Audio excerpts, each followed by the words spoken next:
មិទុកទំនួលទំនុកក្នុងគ្រាអាសន្នពីភពលោកតែមួយចងជាសម្ព័ន្ធ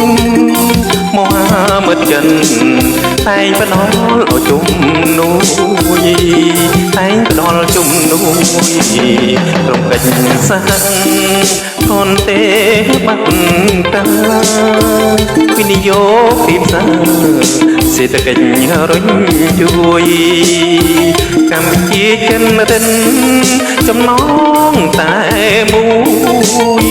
តែងផ្ដល់ជំនួយអិនមានឲ្យចំណងអិនមានចំណងនេះហើយយុទ្ធសាស្ត្រប្របងរដ្ឋាមិត្តភាពខ្លាំងក្លាសាមគ្គីចំបងជាមិត្តចិនស្និទ្ធដូចអូននឹងបងវិញជាចំណងដើម្បីអភិវឌ្ឍ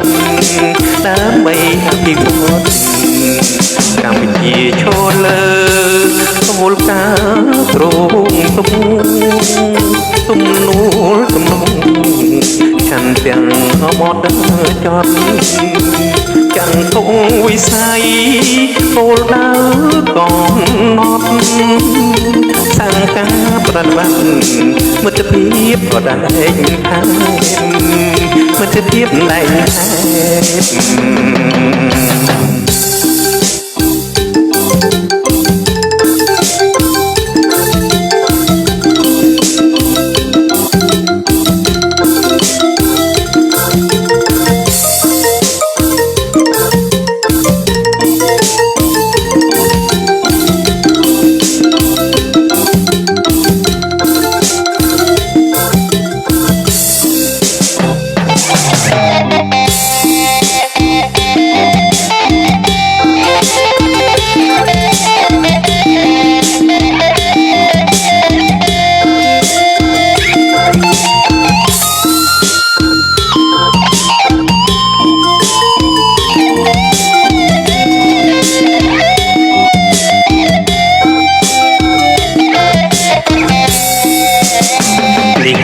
យុទ្ធសាស្ត្ររបង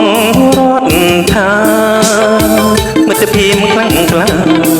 សាមគ្គីចំបងជាមិត្តចិនស្និទ្ធដូចអូននឹងបងវិញជាចំណងដើម្បីអភិវឌ្ឍដើម្បីអភិវឌ្ឍកម្ពុជាឈរលើគោលការណ៍ត្រង់ទំនួលទំនុកឆាន់ទាំងអមតចត់ចាំងគោវិស័យគោលដៅកំណត់សង្ការប្រតិបត្តិ